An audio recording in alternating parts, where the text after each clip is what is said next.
If this story interested you, don't forget to subscribe to our channel and tell us which city you're watching us from. We continue. Robert Alden had always believed that life was made of choices. Choices that built empires, that forged destinies, that separated winners from those who merely dreamed. At 42, he had built from scratch one of London's most respected construction companies, transforming empty lots into luxury condominiums that pierced the sky of the country's largest metropolis. His name was synonymous with success in the mirrored corridors of Oxford Street, where men in Italian suits discussed multi-million-dollar contracts, while the chaotic traffic below seemed to belong to another world. But on that Tuesday morning, as the sun still struggled to break through the grey mist covering the M25 motorway, Robert realized that some choices were not his. The imported sedan slid along the wet road when he stepped on the brake to avoid a truck that had abruptly changed lanes. Nothing happened. The pedal sank all the way, soft as butter, useless as a scream in a vacuum. Robert's heart pounded. He pulled the handbrake, nothing. He turned the steering wheel hard, trying to swerve. The car did not obey. It was as if the machine had a will of its own, and that will was only one: to go straight ahead, directly into the concrete barrier separating the lanes. The impact was brutal. Metal groaned, glass exploded into 1,000 pieces, and Robert felt his body thrown against the seatbelt with a force that expelled all the air from his lungs. His head hit something hard. Then only darkness. When consciousness began to return, Robert couldn't tell how much time had passed. It could have been hours, days, weeks. The world was just fragmented sensations, the antiseptic, smell of a hospital, the constant beep of monitors, muffled voices that seemed to come from very far away. He tried to open his eyes, but his eyelids felt like lead.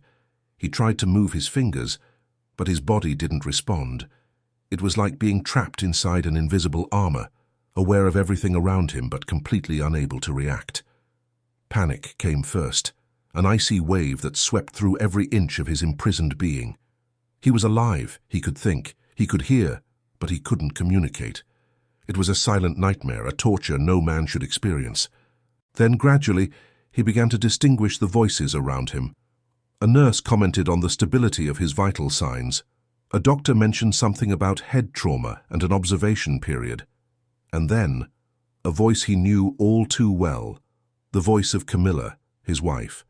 They had been married for only 8 months, in a discreet ceremony in Belgravia, witnessed by a few close friends and little Julia, the 7-year-old daughter Robert had with his first wife, who had passed away 5 years earlier from an illness that had consumed the entire family with grief. Camilla was 15 years. Younger, blonde, elegant, with that walk that made the waiters of London's best restaurants instinctively bow. She had entered his life like a fresh breeze after years of mourning, promising new beginnings and smiles Robert thought he had forgotten.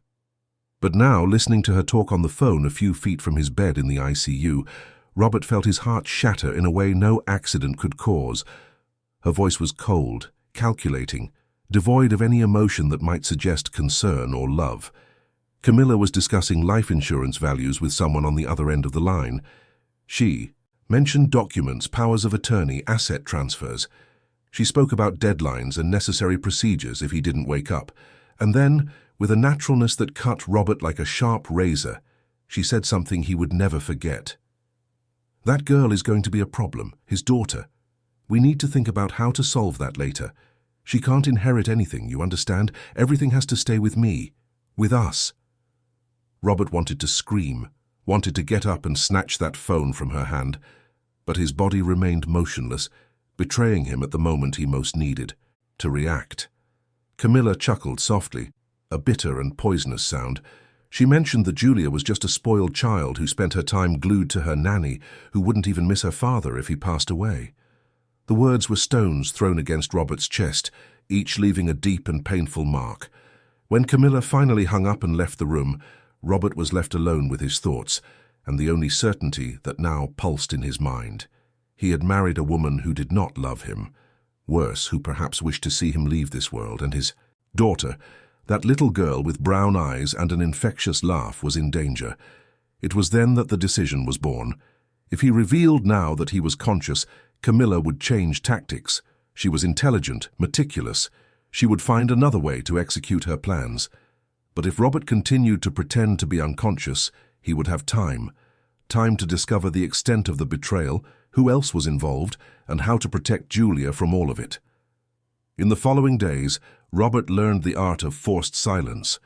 When the doctors came to examine him, he kept his eyes closed, his breathing regular, his muscles completely relaxed. It was psychological torture to endure the reflex tests, the needles, the painful stimuli, without being able to react. But he endured. He had to endure. It was Dr. Henry Campbell, the doctor who had been following Robert for years and knew the businessman's integrity, who first noticed something strange. During a routine examination, when they were alone in the room, Henry noticed a small change in Robert's breathing, a subtle pattern that didn't match someone truly unconscious. He leaned in and whispered very low, almost inaudibly. "Robert, if you can hear me, move your right little finger. Just a millimeter, no one else will see." Robert hesitated. Trusting someone now was a risk, but Henry had always been more than a doctor. He was a family friend. He had held Robert's hand when his first wife passed away.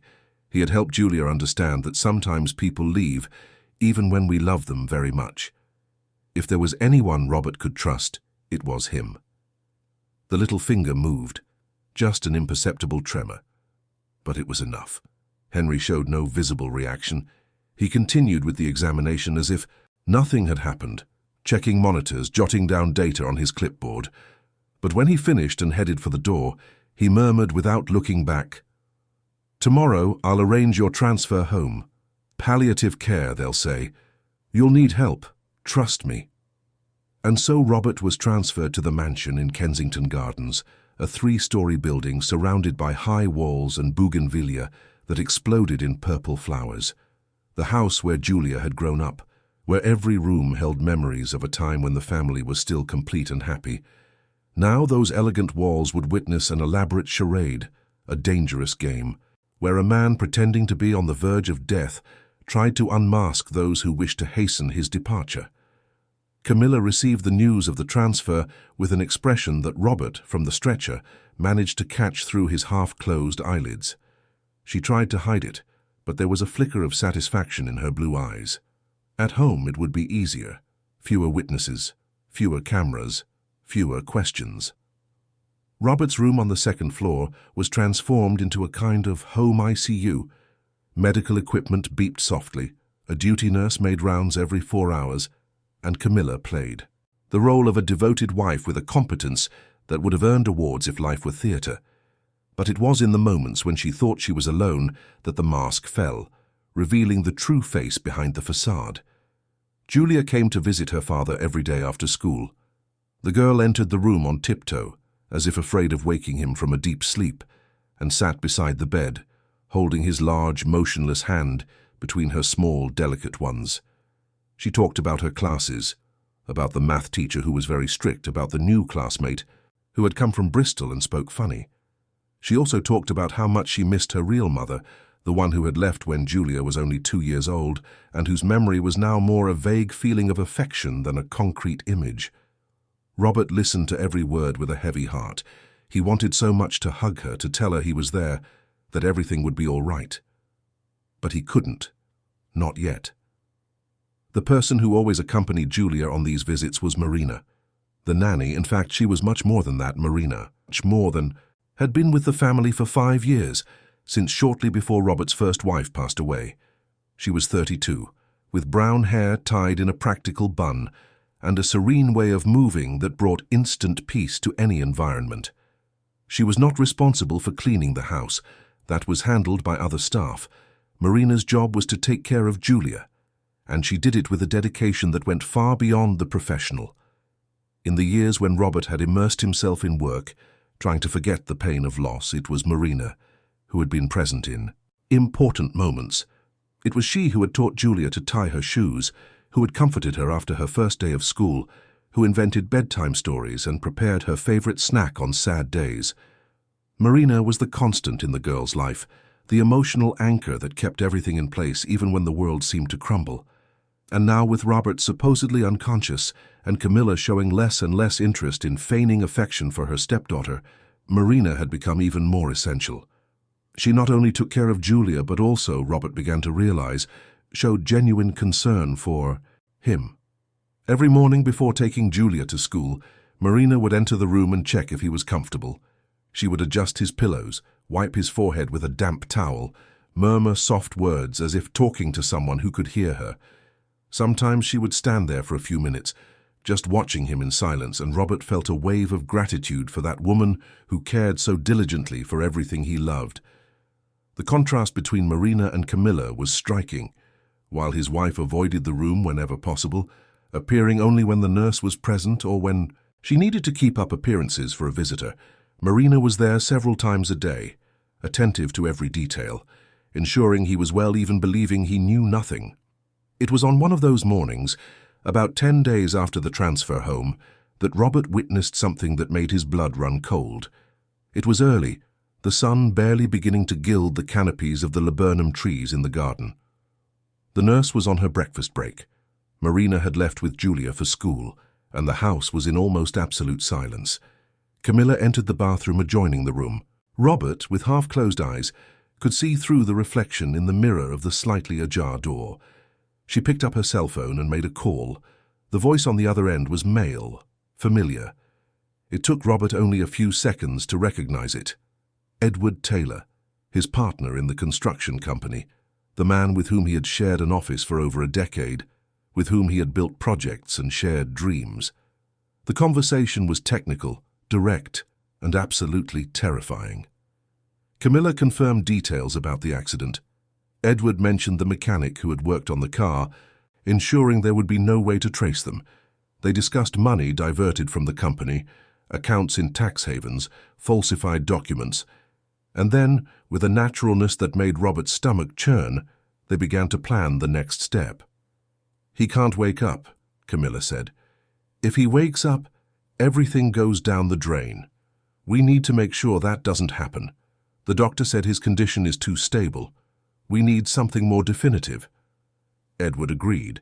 He mentioned medications that could be administered without raising suspicion that would cause an apparently natural cardiac arrest. He spoke about the importance of acting soon, before anyone started asking questions about the company's finances, and then he uttered the phrase that cut Robert like a sharp blade. "And the girl? What do we do with his daughter?" Camilla gave a short, humorless laugh. "Send her away. I have an aunt in Ireland who can take her. That way she inherits nothing and stays far from here. Problem solved."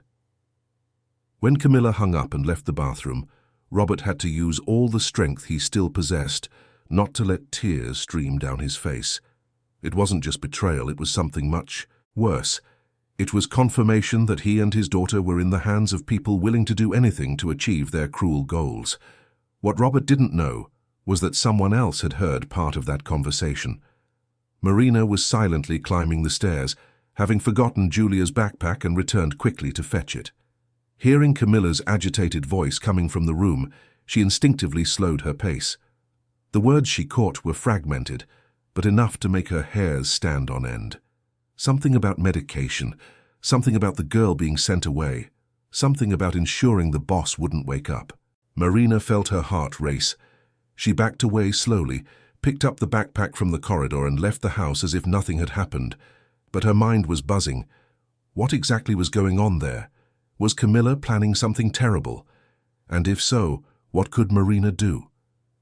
Throughout the drive to school, while Julia chatted in the back seat about the science presentation she would give that week, Marina tried to process what she had heard. She had no concrete proof, only fragments of a frightening conversation. But she knew Camilla well enough to know that woman was capable of horrible things. She had seen the coldness with which she treated Julia when no one was looking, the cruel comments disguised as jokes, the absolute disinterest in anything related to the girl. Marina made a decision. She didn't know yet exactly what she would do, but she knew she needed to protect that family. Robert had always been a good employer, fair and generous, and Julia was like a daughter to her, the child she had cared for since she was a baby, and for whom she felt a love so deep it sometimes ached in her chest. When she returned home after dropping Julia off at school, Marina began to observe everything more carefully. She noticed how Camilla moved through the house with the ease of someone who already considered herself the owner of everything. She noticed the frequent visits of Edward Taylor, who appeared with flimsy excuses about company documents, but stayed for hours locked in the living room with Camilla. She also noticed how the duty nurse seemed uncomfortable whenever Camilla insisted on being alone with Robert. And then Marina began to act, not obviously, but with the subtlety of someone who understands that sometimes protecting someone means being invisible. When Camilla tried to dismiss the nurse early, Marina would invent that Julia needed help with her homework in her father's room, creating an excuse to be present. When she saw Camilla messing with the medications, she would find an urgent task that required her attention, interrupting any suspicious action. Robert, from his bed, observed everything. He saw Marina strategically positioning herself as a silent guardian, and felt immense gratitude for that woman who didn't even know he was conscious, and yet strove to keep him safe. The nights were the worst. When the house fell, as sleep and the sounds were reduced to the ticking of the old clock in the corridor, Robert was left alone with his thoughts. He planned. He calculated. He tried to find a way out that would protect Julia and bring him back into control of his own life. Dr. Henry visited him regularly, always under the pretext of routine medical evaluations. On the rare occasions they managed to be alone, they exchanged information in urgent whispers. Henry had already contacted a trusted lawyer and a private investigator. They needed concrete evidence before acting. It wasn't enough to know about the betrayal. It was necessary to document it irrefutably. That's how discreet microphones began to be installed around the house, tiny cameras hidden in decorative objects, everything done with extreme care in the moments when Camilla and Edward were out. The investigator, a former police officer named Mark who knew all the tricks of London's criminal underworld, worked quickly and silently. Meanwhile, Robert continued his act. He feigned occasional spasms that made Camilla tense, as if she feared he was about to wake up. He kept his breathing irregular at the right moments, creating the illusion of someone struggling between consciousness and emptiness. It was a dangerous psychological game, but necessary. One night it was past midnight when Marina discreetly entered the room. Robert pretended to sleep, but through half-closed eyelids he watched her approach slowly and sit in the armchair beside the bed. He thought she would do as always, check if everything was all right and leave. But this time Marina stayed, and then, to Robert's surprise, she began to speak. Her voice was low, almost a whisper, laden with a sadness Robert had never heard before. Marina said she had a daughter, Laura, only 6 years old, who lived with her grandmother in Windsor because Marina needed to work full-time and couldn't care for the girl alone. Laura's father had abandoned them when the child was born, leaving Marina without any support. And then Marina said something that made Robert's heart clench painfully. Laura was sick, very sick, an aggressive form of leukemia that doctors said required very expensive treatment with imported medications and intensive chemotherapy sessions. Marina earned well working for Robert, but not enough to cover those astronomical expenses. She had tried loans, asked institutions for help, but time was running out and resources were not arriving. "Mr. Alden," Marina whispered to the man she believed unconscious, "I know you can't hear me, but I need to confide in someone. I'm so afraid of losing my girl. She's all I have, and I feel so helpless, so small before this terrible disease. Sometimes I think God doesn't hear me, that my prayers are lost in the void, but I keep asking. I keep waiting for a miracle." Tears streamed down her face as she spoke, and Robert, motionless in bed, felt every word like a punch to the stomach. He knew that pain. He knew despair of seeing someone you love consumed by illness and being able to do nothing. He had lived through it with his first wife. He would not allow Marina to go through the same torment alone. When Marina finally left the room, wiping her tears and regaining her usual composure, Robert already knew what he would do. The next day, through Henry, he would begin the anonymous payment for all of Laura's treatment, no matter the cost. That woman had dedicated years to caring for his daughter, protecting his home, and now, without even knowing it, she was protecting his own life. It was the least Robert could do. The following days brought a noticeable change in Marina. She received an unexpected call from the hospital informing her that an anonymous benefactor had paid all of Laura's treatment expenses. The news left her in shock for hours. She cried so much that Julia became worried and asked what had happened. Marina just hugged the girl and said that sometimes God answered in mysterious ways. Robert, hearing Julia's account of Marina's happy tears, felt a pang of joy amidst all that darkness. It was a small light, a gesture of humanity, at a time when everything seemed covered in shadows and lies. But the situation was becoming increasingly tense. Camilla and Edward met almost every day now, and their conversations were growing more urgent. They mentioned deadlines, spoke of the need to act soon. Investigator Mark had managed to record several of these conversations, documenting every detail of the macabre plan. But something was still missing. Definitive proof of what they had done to Robert's car. It was Mark who found the mechanic, a short, nervous man who worked in a clandestine workshop in the East End of London. It took 3 weeks of investigation and a considerable amount of money to convince him to speak. But when he finally did, he confessed everything. Edward had approached him a month before the accident, offering a fortune to sabotage Robert's car brakes in a way that would look like a natural mechanical failure. The man accepted, did the job, received payment, and tried to forget. Now, terrified of being caught, he agreed to record a full video confession. The pieces of the puzzle were falling into place. Robert now had proof of the sabotage, recordings of conversations between Camilla and Edward, documents of financial diversions, and testimonies from construction company employees confirming the irregularities. It was a matter of time until he could act. But Camilla and Edward knew nothing of this. To them, Robert remained unconscious, vulnerable, completely oblivious to the plans they were making, and it was precisely this false sense of security that led them to make the final mistake. They set a date, a specific night when they would put the plan into action, a night when they would ensure that Robert Alden would never wake up again. That date was fast approaching, and Robert knew that when it arrived, it would be time to reveal the truth and confront the traitors. But until then, he had to keep pretending. He had to be patient. He had to trust that Marina, Henry, Mark, and all those who were now secretly working alongside him would keep him alive until justice could be served. Meanwhile, life in the Kensington Gardens house followed its routine of apparent normality. Julia went to and from school every day. Marina continued to care for her with the same affection as always, now renewed by the gratitude of having her daughter saved by a miracle she didn't know had come from the very man she was caring for. Camilla played the devoted wife for visitors and the cold shrew behind the scenes, and Robert remained there, lying in that bed, motionless and silent, while his mind worked tirelessly, planning the moment he would finally rise and reclaim everything that was his. The weeks that followed brought a routine of almost unbearable tension for Robert. Each day was an exercise in patience and self-control, each night a silent vigil where he processed everything he had witnessed during the daylight hours. The house in Kensington Gardens, which had once been his refuge of peace and comfort, had transformed into a stage where everyone played distinct roles, some aware of the hidden audience, others completely oblivious to the fact that their secrets were being meticulously documented.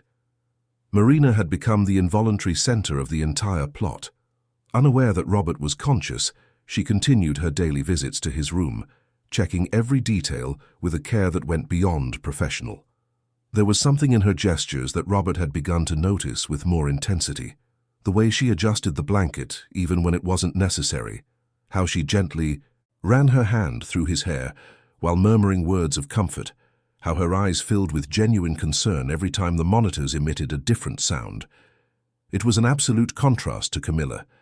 His wife appeared in the room only when strictly necessary, always with a poorly disguised expression of impatience, as if Robert's very presence there was an inconvenience to be tolerated. She had stopped feigning affection, even for visitors. Now she simply said she was emotionally exhausted, that she needed time to process the tragedy, and people understood. After all, who could blame a young wife for not being able to bear seeing her husband in that state? But Robert saw, he heard, he understood every nuance of that miserable charade, and with each passing day, His determination to unmask those traitors grew stronger. It was on a Thursday afternoon, when the London sky was heavy with dark clouds threatening a storm, that something changed. Marina had taken Julia to ballet class and returned earlier than expected because the teacher had cancelled the class at the last minute. As she entered the house through the side door leading to the kitchen, she heard voices coming from the living room. Loud voices, almost aggressive. It was Camilla and Edward. Marina immediately recognized her employer's agitated tone and Robert's partner's deep voice. Instinctively, she stopped where she was, hidden by the hallway separating the kitchen from the living room. She had no intention of eavesdropping, but the words that reached her made her blood run cold. "It's been too long," Edward said with irritation. "Every day he stays there is another day of risk for us. The auditors are starting to ask questions about the amounts we moved." "We need to act soon, Camilla," Camilla replied in a cold voice. Marina knew well. "I know that, but we can't be obvious. His doctor, that Henry, is always around. Anything strange and he'll suspect. We need an opportunity where there are no witnesses." "An opportunity that might never come," Edward retorted. "Meanwhile, I'm having to cover tracks, pay people to keep quiet, invent excuses for the construction company's clients. This can't go on indefinitely." There was a heavy silence. Then Camilla said something that made Marina hold her breath. "Next Tuesday, the duty nurse has a day off. It'll just be me and that idiotic Nanny here at home. I can invent some reason to send Marina out with the girl. I'll find a way to be alone with him for a few hours. That's enough time." Edward agreed. "And the girl?" he insisted. "When are we going to deal with that?" "Later," Camilla replied with chilling naturalness. "First we deal with him. Then I'll take care of the child. I have everything planned. She'll go to Ireland with my aunt and stay there. Far away. Forgotten. Problem solved." Marina felt her legs weaken. She had to lean against the wall to keep from falling. What she was hearing was much worse than she had imagined. These were not just vague suspicions or unfounded fear. It was real, concrete. Camilla and Edward were planning something terrible against Robert, and they wanted to send Julia away, tear her from everything she knew, from all the people she loved. When she finally managed to move, Marina left through the side door and stood outside for a few minutes, trying to control her breathing and organize her thoughts.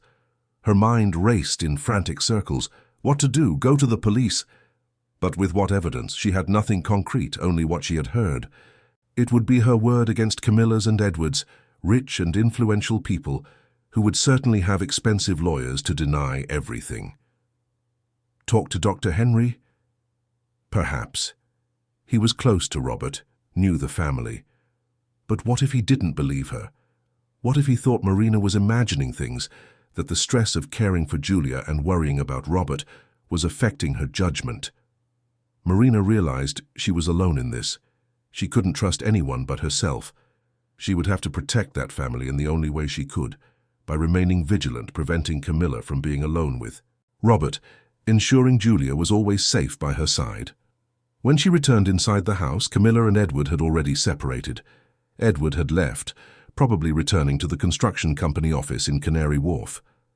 Camilla was in her room, tidying her closet with the tranquility of someone with nothing weighing on her conscience. Marina walked past, went upstairs, and entered Robert's room. He was there, as always, motionless in bed, eyes closed, breathing regularly. Marina approached, pulled up a chair, and sat beside him. For the first time since she started working in that house, she felt an urgent need to talk to him, to warn him of the danger, even knowing he couldn't hear her.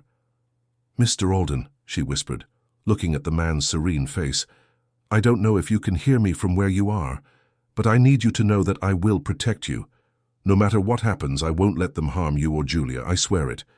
Robert, on the other side of that invisible barrier that held him prisoner in his own body, felt a wave of emotion so strong it was difficult not to let any sign escape. That woman, unaware, that he was conscious, was committing to protect him.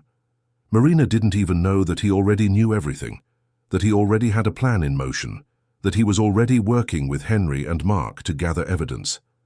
And yet she was there, offering her unconditional loyalty. In the days that followed, Marina became a constant shadow. She invented excuses to always be nearby when Camilla was home. She offered to bring food trays, to check medical equipment, to change Robert's bedsheets. Anything that justified her presence in the room. Camilla began to get annoyed by this excessive attention, but couldn't openly complain without raising suspicions. Edward visited the house with increasing frequency. He and Camilla locked themselves in the library or the first-floor office, talking in low voices about things Marina could no longer hear. But she didn't need to. She already knew enough. She already understood that something terrible was being planned for the following Tuesday. Meanwhile, Laura's treatment was progressing wonderfully. Marina received weekly calls from her mother, who lived with her granddaughter in Windsor, telling her about the improvements. The girl was responding well to chemotherapy. The doctors were optimistic. There was real hope for a cure. Every time Marina hung up one of these calls, she cried with relief and gratitude. She didn't know who the anonymous benefactor was, but she prayed for him every night, asking God to bless him 1,000 times for saving her daughter. Robert heard these phone conversations when Marina made them from the room, unaware that he was conscious. Every word about Laura's recovery was a balm to his tormented heart. At least in that, he had managed to make a difference. At least one innocent child was being saved amidst all that rot. Dr. Henry continued his regular visits. He and Robert had developed a rudimentary but effective communication system. When alone, Henry asked questions that required simple yes or no answers, and Robert imperceptibly moved his fingers to respond. Thus, they managed to exchange essential information without raising suspicion. It was during one of these silent conversations that Robert signaled about Tuesday. Henry understood the urgency. He knew, through investigator Mark, that Camilla and Edward were accelerating their plans. The cameras and microphones installed around the house continued to capture everything, and the material was being stored in an ultra-secure digital vault, ready to be presented to the authorities at the right time. But there was a problem. They needed to catch Camilla and Edward red-handed. It wasn't enough to have recordings of conversations. A concrete act, a real attempt to execute the macabre plan, was necessary. Only then would the accusations be irrefutable and the arrest inevitable. Henry suggested they let Tuesday happen. Of course, with all possible precautions. He would be hidden in the house, along with Mark and 2 trusted plainclothes police officers who were already discreetly following the case. When Camilla made her attempt, they would intervene immediately. Robert hesitated. It was a risk, but he agreed. There was no other way to ensure those criminals were properly punished. The Sunday before the fateful Tuesday was a strange day. The weather in London was muggy, with that humid heat that precedes tropical storms. Julia was quieter than usual, perhaps sensing the tension that hung in the air like an invisible cloud. Marina took her to Hyde Park, trying to distract her with ice cream and a pedal boat ride on the lake. The girl smiled, but there was a sadness in her eyes that broke Marina's heart. At night, after Julia fell asleep, Marina went to Robert's room. She did this frequently now, not just to check if everything was all right, but because she found comfort in those moments of shared silence. She sat in the chair beside the bed and spoke softly, telling him about her day, about Julia, about Laura's small victories in treatment. On that specific night, however, Marina spoke of something different. She talked about her own life, about how she became a single mother at 26, abandoned by the man who had promised to stay by her side. She spoke about the difficult years, about working multiple jobs to support her daughter, about the painful decision to leave Laura with her grandmother so she could work full-time as Julia's nanny. "I don't regret it," she said softly. "Julia is a wonderful girl. Caring for her has been a blessing, even on the hardest days. But sometimes I miss my own daughter. I miss being a full-time mother, being there for every important moment. It's the price we pay, isn't it? To give them a better life, sometimes we need to sacrifice." Robert heard every word and felt a deep connection with that woman. Marina didn't know it, but they had more in common than she imagined. Both were dedicated parents, trying to do their best in difficult circumstances. Both loved their daughters more than life itself. Both understood the real meaning of sacrifice. "There's something I wanted to tell you, Robert," Marina continued, her voice almost a whisper. even if you can't hear me, I think Camilla is not a good person. I know I shouldn't speak ill of my employer's wife, but it's the truth.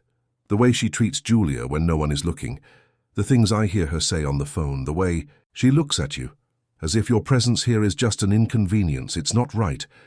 And it worries me to think what might happen if you don't wake up. Julia needs you, Robert. Please, wherever you are, fight to come back. Come back for her. Come back for your daughter. Marina's words echoed in the silence of the room. Robert desperately wished he could get up at that very moment, hug her, tell her he was there, that he heard everything, that he would indeed come back and ensure Julia would never be in Camilla's hands. But he needed to wait. Just 2 more days. Just 2 more days until Tuesday. Monday dawned with rain, one of those heavy London rains that turn streets into rivers and bring traffic to a complete halt. Julia didn't go to school because the head teacher sent a message announcing that classes were cancelled due to the storm. Marina stayed home with her, doing drawing activities and watching animated movies in the second-floor TV room. Camilla was restless. She paced back and forth, checked her cell phone constantly, spoke on the phone in a low voice locked in the office. Marina noticed every movement, every nervous gesture. Tuesday was approaching and the tension was palpable. In the afternoon, when the rain finally subsided to a persistent drizzle, Edward appeared. He and Camilla locked themselves in the library for over an hour. Marina, who was helping Julia with a puzzle upstairs, discreetly went down and stood near the closed door. The voices inside were low, but she managed to catch a few words. Tomorrow. Definitive. No turning back. End this. Marina's heart pounded. She knew she needed to do something, but what? All she had were suspicions and fragments of conversations. It wouldn't be enough to convince the police. She needed more. She needed concrete evidence. When Edward left the house, Marina made a decision. She didn't know if she was doing the right thing, but she couldn't just stand by and wait for something terrible to happen. She waited until Julia fell asleep at night, made sure Camilla was in her room, and then went down to the office. The door was unlocked. Marina entered, closed it behind her, and began to search. She didn't know exactly what she was looking for. Documents, evidence, anything she could use to protect Robert and Julia. Her fingers trembled as she opened drawers and leafed through papers. It was then that she found a folder hidden at the back of one of the filing cabinet drawers. Inside were documents about life insurance, powers of attorney, asset transfers, and a handwritten paper with notes that made Marina's blood run cold. They were detailed instructions about medications, dosages, methods of administration. Beside it, a schedule. And there, marked with a red circle, Tuesday, 10 p.m. Marina photographed everything with her cell phone, her hands trembling so much that it took several attempts to get clear images. Then she put everything back exactly as it was and left the office as silently as possible. She returned to her room and stayed awake all night, looking at the photos on her phone, trying to decide what to do with that information. She didn't know it, but at that exact moment in the next room, Robert was also awake. The installed microphones had captured the conversation between Camilla and Edward. Henry had already been alerted. Mark and the police were being positioned. Everything was being prepared for Tuesday. But there was something no one had foreseen. Marina now had her own evidence, and she was determined to use any means necessary to protect that family. Tuesday dawned with a clear blue sky, as if the city had been washed clean after the heavy rains of the previous day. It was one of those beautiful London autumn days, with pleasant temperatures and a light breeze that carried the scent of flowers from neighboring gardens. A perfect day. A day that hid behind its tranquil appearance the final confrontation that was about to happen. Marina woke up early before dawn. She hadn't been able to sleep more than a few hours in the last 2 nights. She prepared breakfast for Julia, checked her school backpack, made sure everything was in order. The girl noticed Marina was acting strangely but said nothing. She just gave a tighter hug than usual before getting into the car. On the way to school, Marina made a decision. No matter what happened that day, she would ensure Julia was safe. After dropping the girl off at school, instead of going straight home as she always did, Marina took out her cell phone and called Dr. Henry's number, which she had found in Robert's contact list. When Henry answered, Marina wasted no time. She said who she was and that she urgently needed to talk to him about something related to Robert and Camilla. Henry, who was already aware of Marina's plans through the house cameras that had recorded her foray into the office, asked her to meet him at a discreet cafe in Notting Hill. The meeting took place an hour later. Marina arrived nervous, clutching her purse tightly, her eyes wide with concern. Henry was sitting at a corner table, drinking coffee. When he saw Marina approach, he gestured for her to sit down. It was then that everything changed. Henry looked into her eyes and said something Marina would never expect to hear. "I know you're trying to protect Robert and Julia, and I need you to know that you're not alone in this." Marina was confused. Henry then explained, calmly and in a low voice, that Robert had been conscious for weeks, that everything was a plan to unmask Camilla and Edward, that they had proof of everything, and that very night, when Camilla tried to execute her plan, the police would be there to arrest her red-handed. Marina was in shock for several minutes. She couldn't process that information. Robert was conscious the whole time and she didn't know. But then all those conversations she had with him, thinking he heard nothing, he had heard everything. She felt her face burn with shame, and at the same time a wave of relief so intense that tears began to stream down her face. Henry handed her a tissue and continued explaining. He said that Robert knew everything Marina had done to protect him, that he was immensely grateful, that she was one of the few people he could trust completely, and that night he would need her help to ensure everything went as planned. Marina wiped her tears and nodded. She said she would do anything to help. Henry then detailed the plan. Marina should act normally during the day, as if nothing had changed. At night, she should pick Julia up from school and keep her busy away from Robert's room. Henry and the police would be hidden in the house, waiting for the right moment to act. When Camilla made her attempt, they would intervene. Marina agreed to everything. But before leaving the cafe, she asked something that had been nagging at her since she learned the truth. "Doctor, did he hear everything I said to him?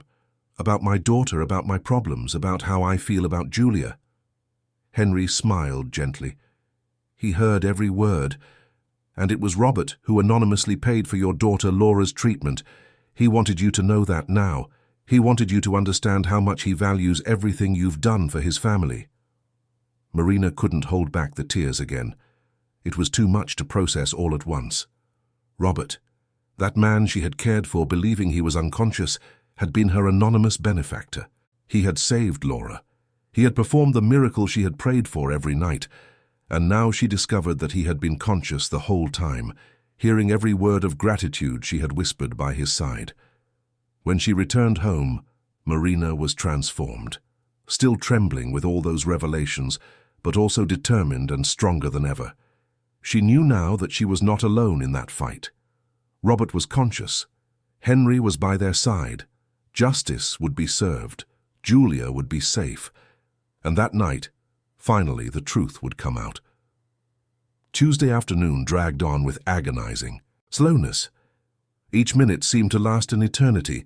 Each hour was a mountain to be climbed.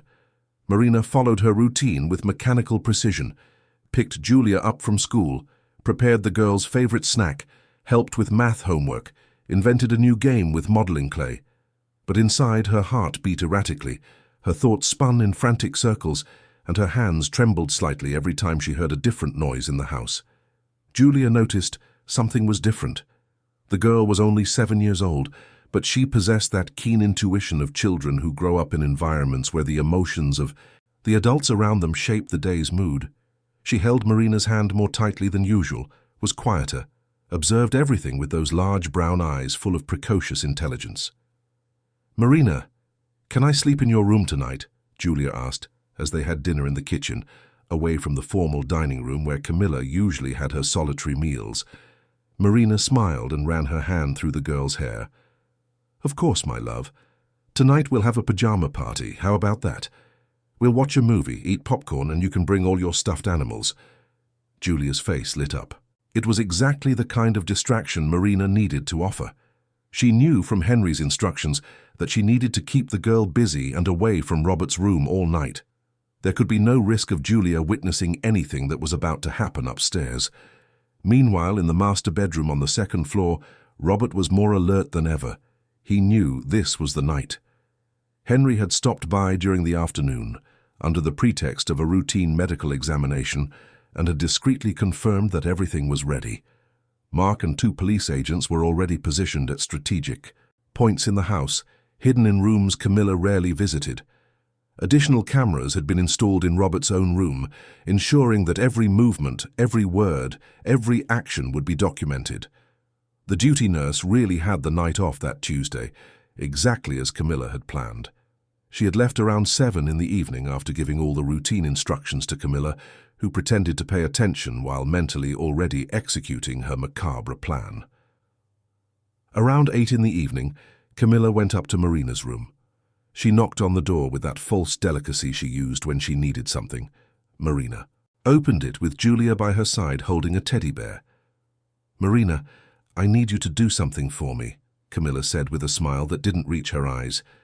"I just remembered I forgot to pick up an important document at the construction company office. It's in Canary Wharf. It's closed now, but I have the key. Could you go get it for me? It's urgent. I need to send it by email today."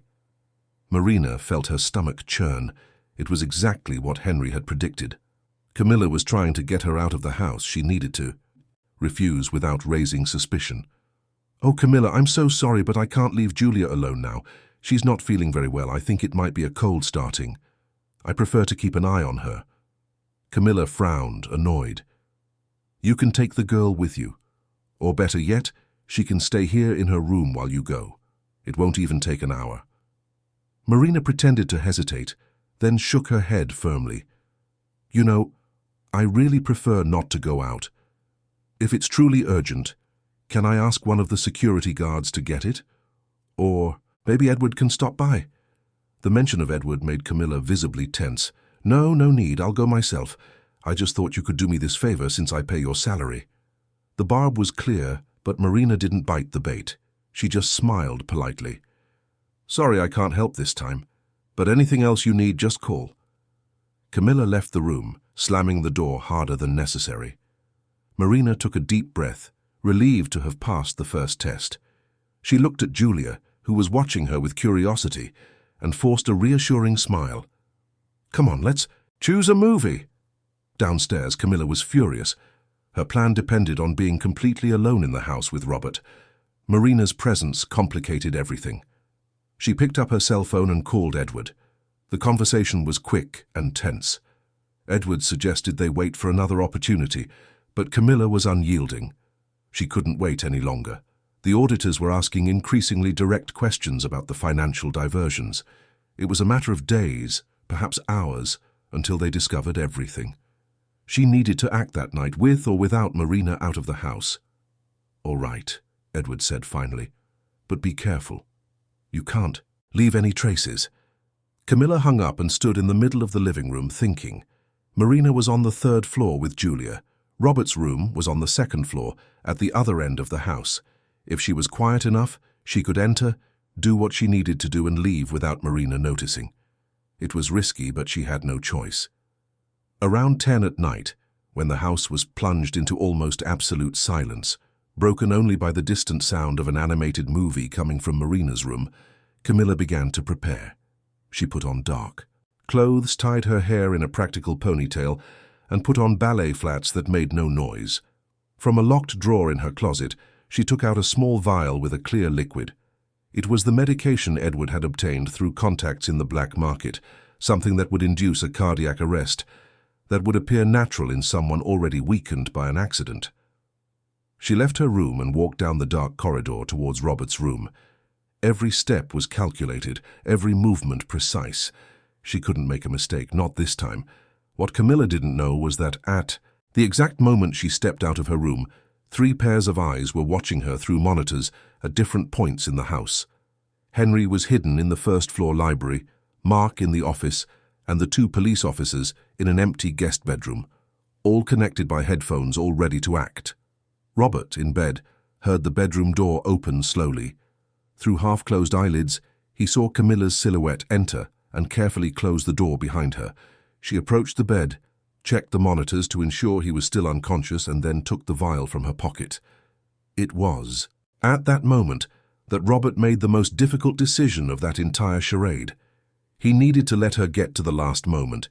He needed a concrete and irrefutable attempt to ensure a conviction. But the risk was real. If something went wrong, if Henry and the others didn't intervene in time, he could truly pass away. It was a gamble with his own life. Camilla prepared a syringe, filled it with the liquid from the vial, checked the dosage twice. Her hands were steady. There was no hesitation in her movements. It was pure coldness, absolute calculation. She leaned over Robert, looking for a vein in his arm where she could inject the content. It was then that the room lights suddenly came on, blinding like an artificial sun. Camilla screamed and took a step back, dropping the syringe, which fell to the floor and rolled under the bed. The door burst open and 4 men quickly entered, Henry, Mark, and the 2 plainclothes police officers. Camilla stood paralyzed for a second, her face paling to white as paper. She looked at Robert, expecting to see him unconscious as always, but instead found his eyes open, lucid, watching her with a mixture of sadness and determination that made her recoil even further. Robert slowly sat up in bed, his muscles stiff after weeks of pretending to be immobile but functional. He put his feet on the floor and stood up, swaying a little but maintaining his balance. The expression on Camilla's face changed from shock to pure terror as she finally understood what had happened. "You were conscious," she whispered, her voice trembling.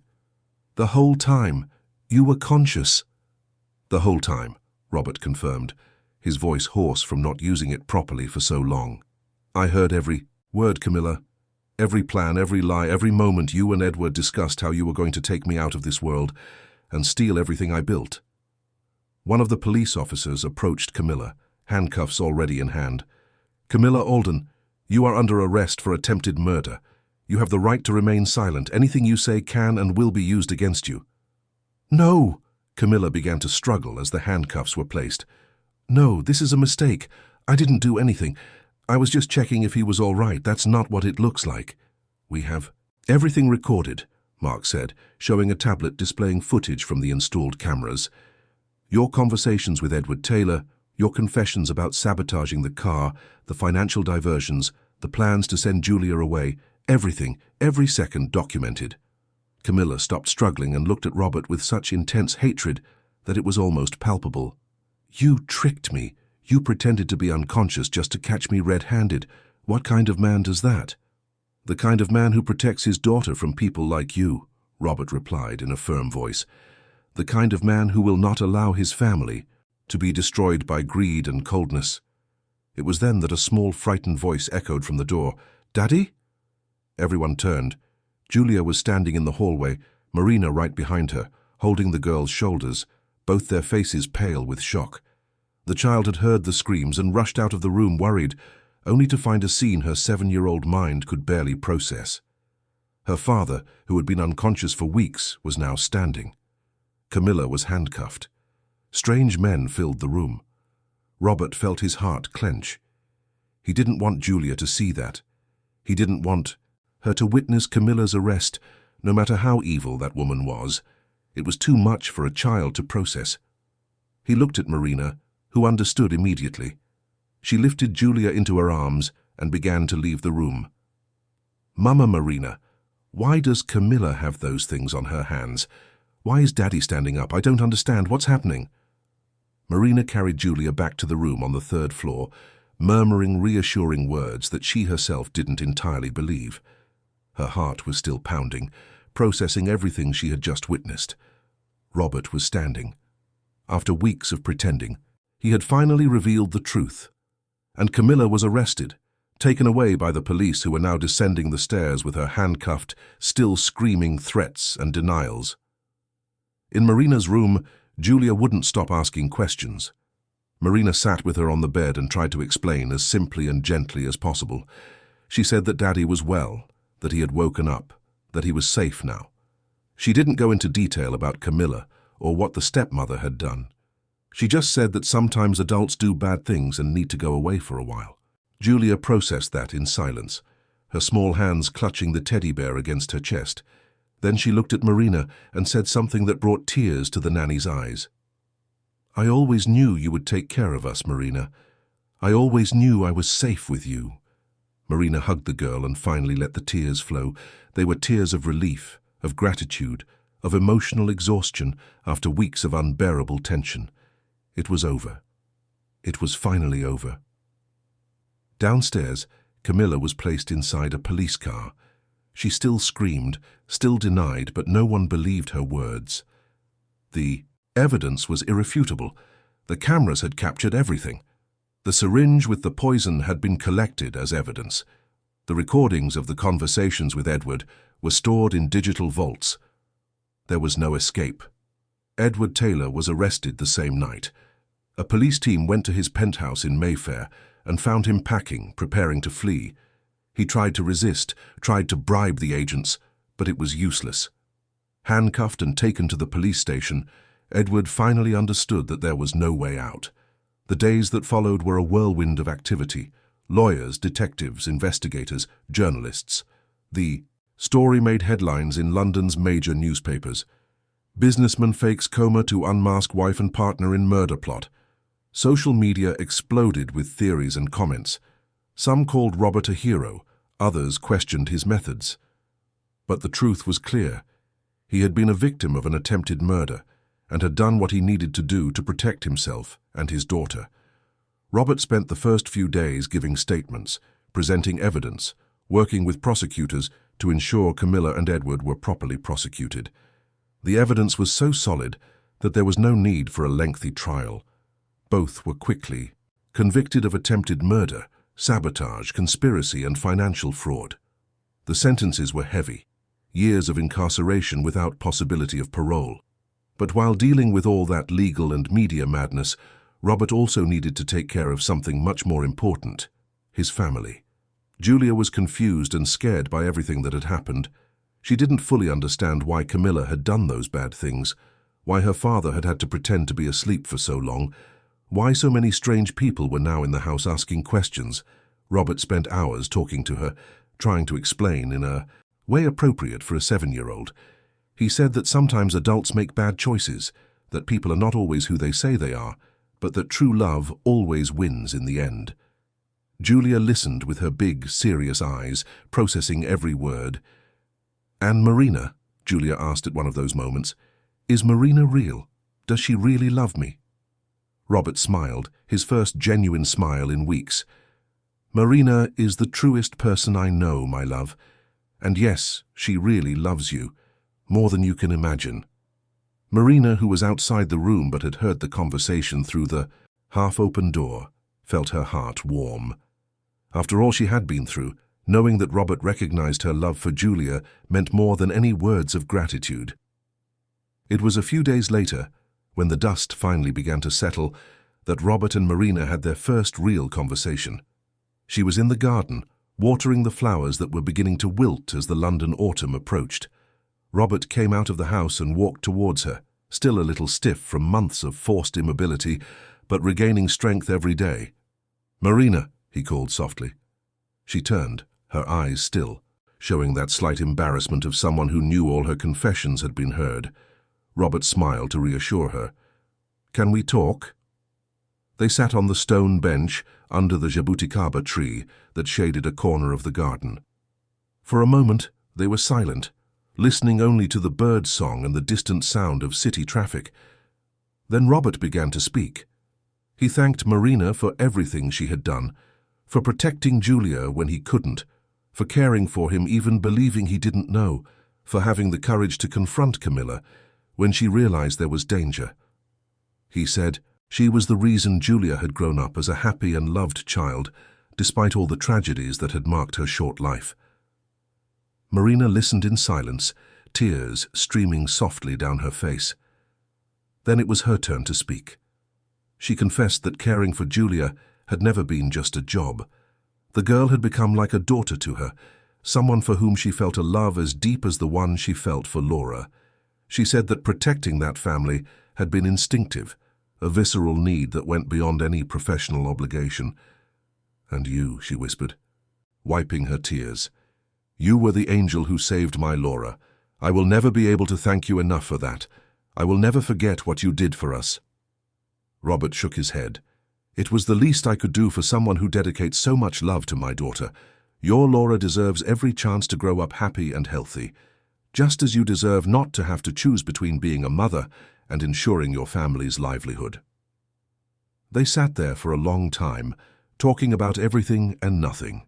About the future, about hopes, about fears, and it was at that moment, in the shade of the jabuticaba tree with the afternoon sun gilding the leaves around them, that something changed between them. It was no longer just gratitude or respect. It was something deeper, more complex, a connection that had been forged in the most improbable circumstances, but now revealed itself to be strong and true. Robert realized that over those weeks when he pretended to be unconscious, listening to Marina speak, observing her gestures through half-closed eyelids, witnessing her kindness and dedication, something had grown in his heart, a feeling he thought he could no longer experience after the passing of his first wife, a feeling that frightened him by its intensity, but at the same time filled him with hope. Marina felt the same, although she tried to deny it to herself. How could she feel something like this for her employer? How could she look at that man who had been through so much and feel not just compassion or loyalty, but something much deeper? Was it wrong? Was it inappropriate? But looking into Robert's eyes that golden afternoon, Marina realized that perhaps it wasn't wrong. Perhaps it was exactly what both of them needed after years of pain and loneliness. Perhaps true love really could be born from the most improbable circumstances. The months that followed Camilla's and Edward's arrest brought a profound transformation to the house in Kensington Gardens. It was as if the absence of evil allowed light to finally enter through all the windows, illuminating corners that had remained dark for too long. The mansion, which for so long had been a stage for lies and betrayals, slowly began to transform back into a real home. Robert spent the first few weeks focused on his physical recovery. Although he had been conscious throughout the period he pretended to be in a coma, his body had suffered from prolonged immobility. Atrophied muscles needed to be strengthened, stiff joints needed to regain flexibility. He hired a physical therapist who came 3 times a week, undergoing rigorous exercise sessions that left him exhausted, but also increasingly stronger. Parallel to physical recovery, there was emotional reconstruction. Julia needed redoubled attention. The girl had gone through considerable trauma, seeing her father supposedly unconscious, discovering her stepmother's betrayal, witnessing the arrest in her own home. Robert knew it would take time and patience to help her process all of it. It was Marina who suggested they find a child psychologist. She knew an excellent professional who worked with children who had experienced traumatic situations. Dr. Felicity was a middle-aged woman with a gentle and welcoming manner who immediately won Julia's trust. The weekly sessions began to make a difference. Gradually, the girl started to smile more easily, to play with more spontaneity, to sleep without the nightmares that tormented her in the first weeks after that terrible night. Robert also began to pay more attention to the construction company. The company had suffered from Edward's financial diversions, and hard work would be needed to restore the business's financial health. He promoted loyal employees to leadership positions, hired independent auditors to map all the damage caused, and began implementing stricter controls to prevent anything similar from happening again. But it was in his personal life that the biggest changes were happening. The relationship between Robert and Marina evolved naturally and organically, without haste, but with an inevitability that both felt but still didn't know how to name. They spent hours talking in the garden after Julia went to sleep, sharing stories from the past, dreams for the future, fears and hopes. Robert talked about his first marriage, about the love he had felt for his first wife, and how her passing had devastated him. Marina spoke about single motherhood, about the difficulties of raising a daughter alone, about the loneliness that accompanied her even when surrounded by people. There was a deep connection there, forged not only by mutual gratitude, but by a genuine understanding of who the other truly was. Robert admired Marina's strength, her unwavering dedication, her ability to love unconditionally. Marina saw in Robert not the successful businessman or the rich man, but the dedicated father, the man of integrity who had sacrificed his own comfort to protect those he loved. It was on a Saturday morning, 3 months after Camilla's arrest, that everything changed. Robert had invited Marina to accompany him and Julia on a visit to Windsor. It was time to meet Laura, the girl whose life he had anonymously saved. Marina was nervous throughout the journey, her hands trembling slightly as they drove along the M4 motorway towards the countryside.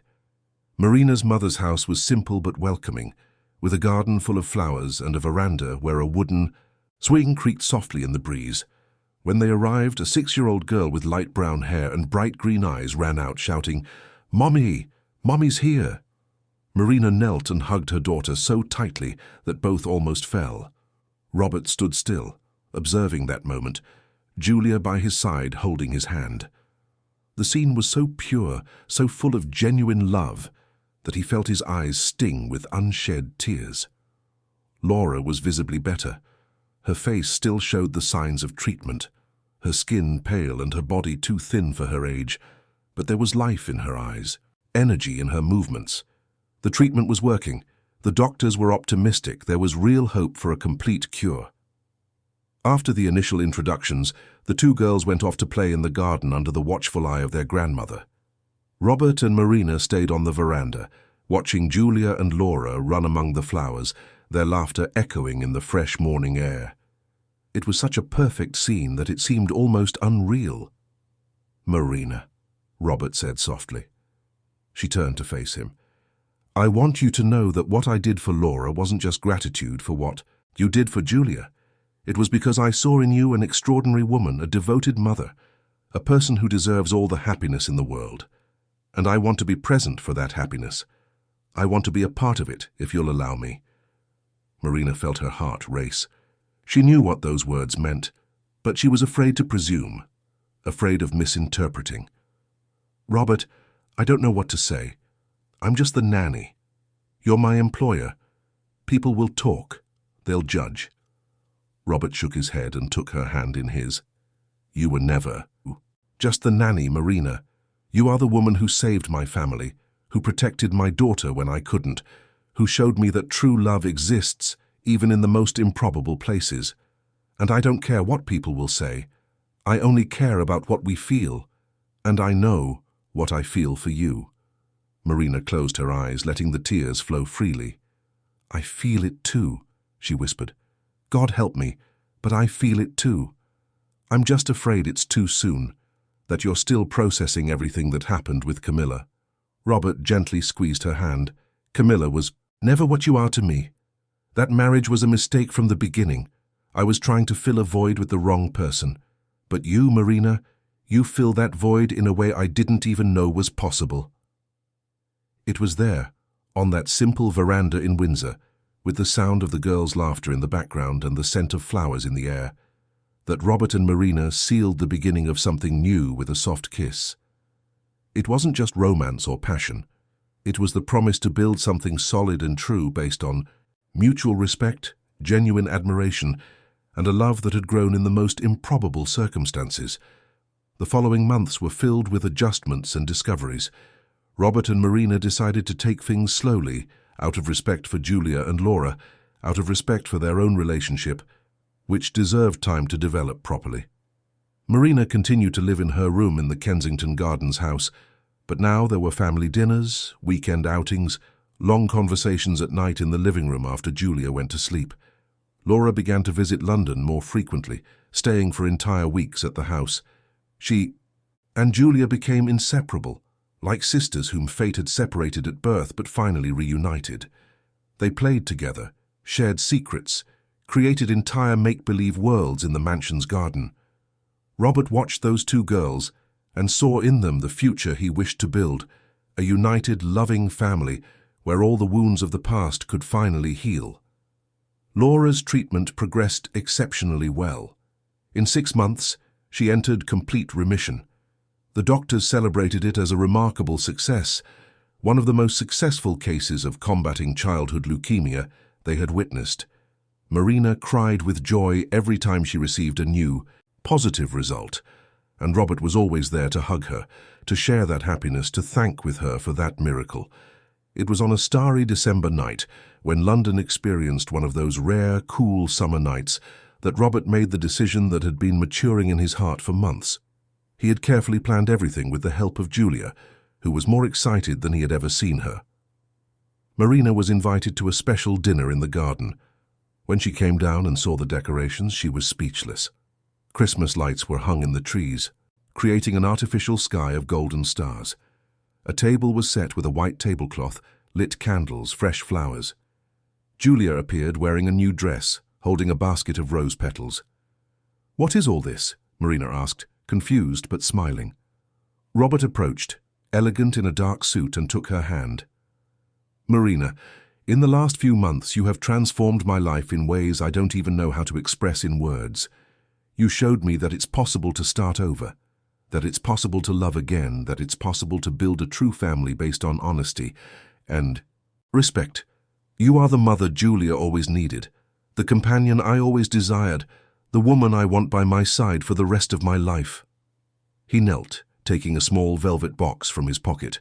Marina brought her hands to her mouth, her eyes wide. Julia began to scatter petals around them, laughing with pure joy.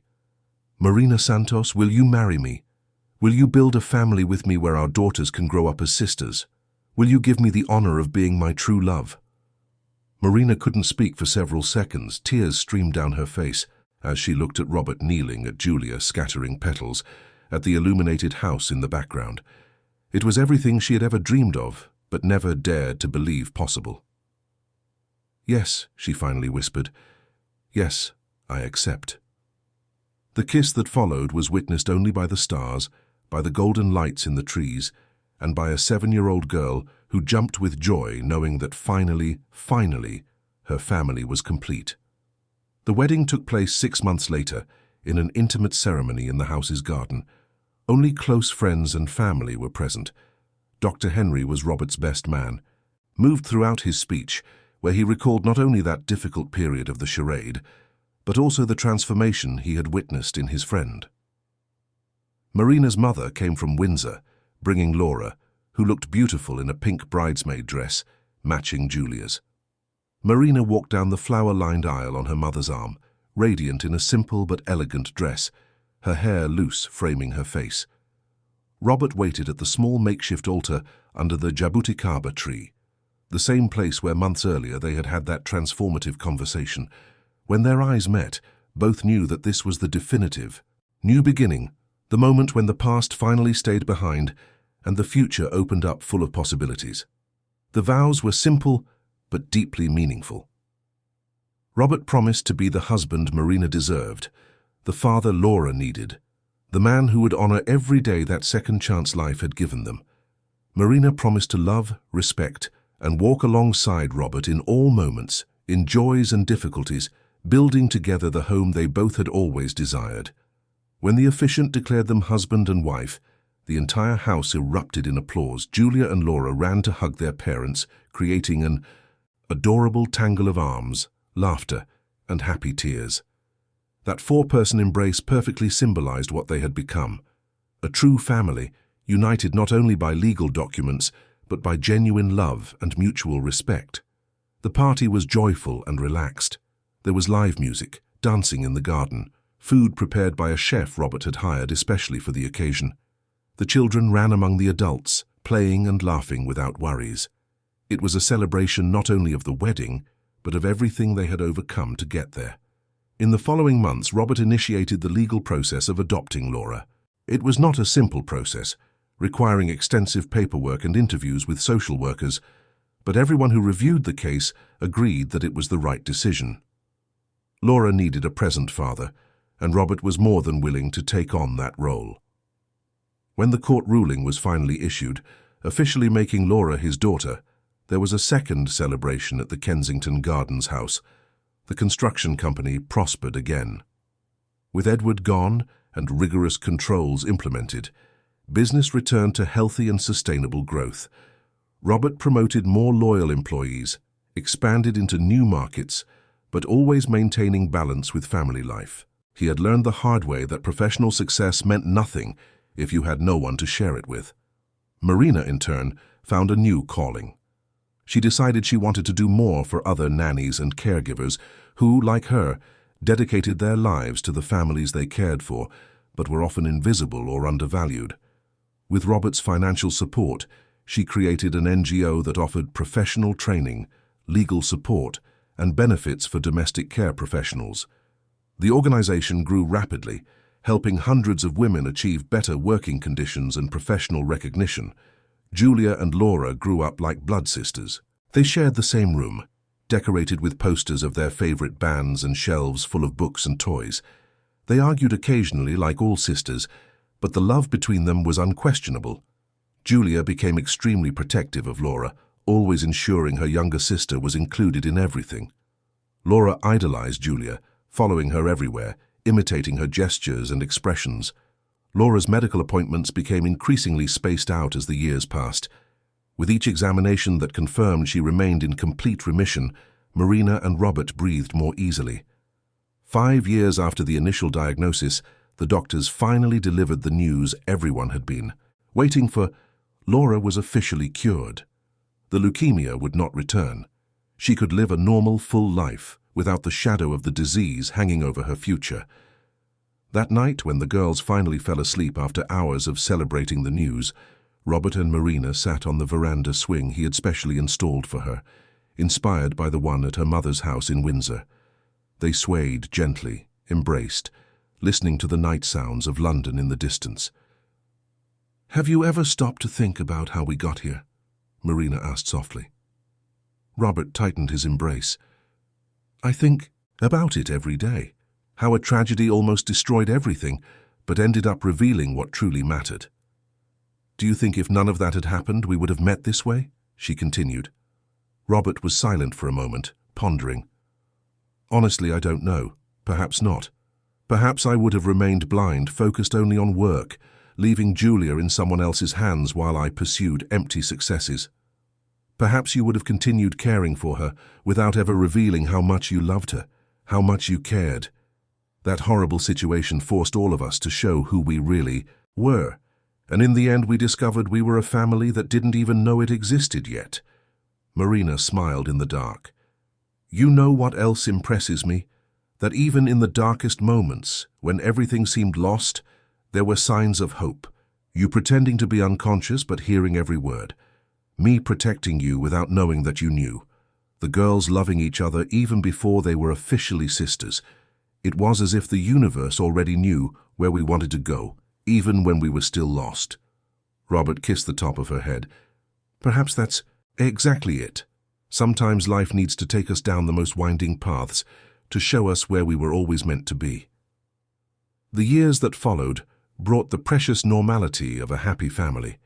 There were difficult moments, of course, as in any family, occasional arguments, the challenges of the girls' adolescence, financial worries when the economy went through turbulent periods.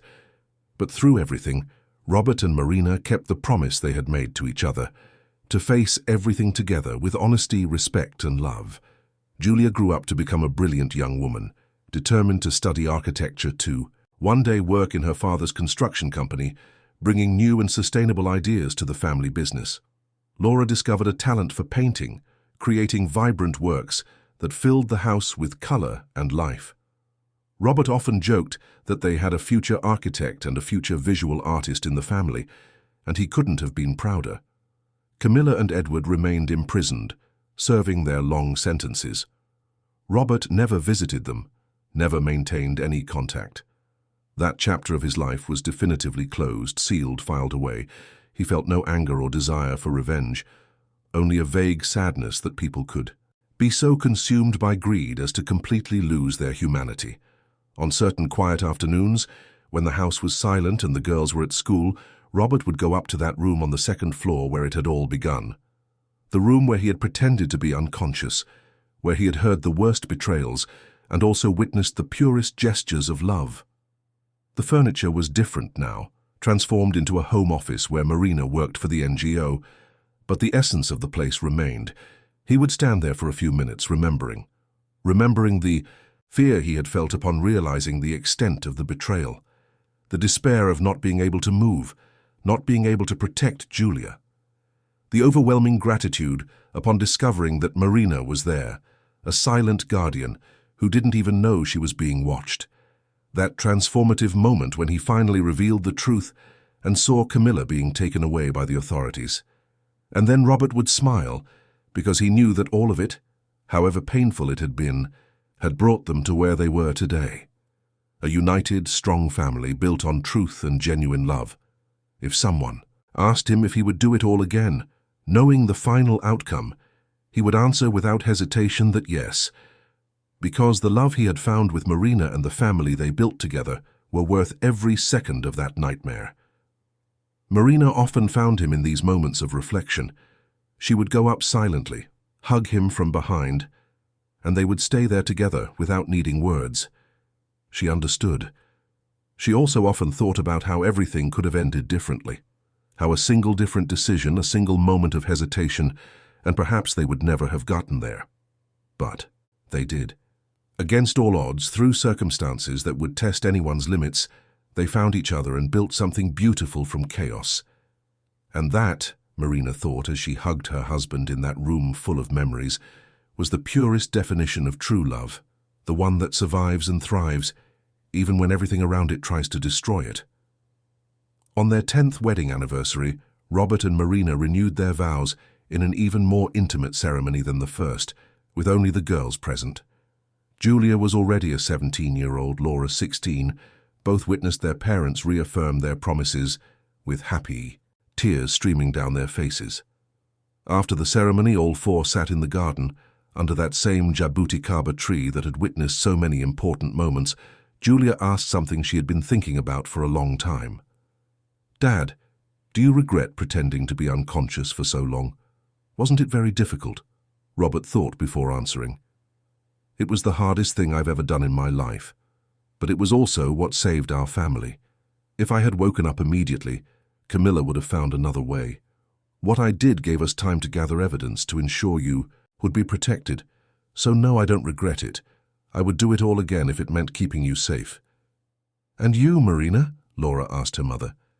"Did you know you were falling in love with Dad when you still thought he was unconscious?" Marina chuckled softly, a slight blush coloring her cheeks. "I think I did, yes. Perhaps not consciously, but my heart already understood that he was special, that caring for him wasn't just work, it was something deeper. When I discovered he was conscious the whole time, I was mortified thinking about all the things I had said, but also relieved because it meant he truly knew me, knew my fears, my dreams, and still chose to love me." The girls sighed romantically, that exaggerated teenage sigh of those who still believed in fairy tales. And they were right to believe, because their parents' story was proof that sometimes, just sometimes, fairy tales really do happen. But in real life, they come disguised as tragedy before revealing their happy ending. That night, after Julia and Laura had retired to their rooms, Robert and Marina stayed up late, talking about everything and nothing as they used to do. They talked about the future, about when the girls would go to university and the house would be quieter, about traveling together, discovering new places, creating new memories, about growing old side by side, hand in hand, facing whatever life brought. And as the lights of London twinkled in the distance, that family found in the most improbable circumstances slept peacefully, knowing they were exactly where they were meant to be, together, safe, loved. Because in the end, true love is not that which never faces challenges. It is that which faces the worst possible challenges and emerges on the other side not only intact, but even stronger. The end of the story. Dear listeners, we hope Robert and Marina's story has touched your heart. If you were moved by this journey of overcoming unmasked betrayal and love found in the most improbable places, please like, subscribe to the channel, and tell us in the comments what moment touched you the most. Was it when Robert decided to pretend to be unconscious? When Marina discovered Camilla's sinister plans? Or when true love finally triumphed over all the darkness?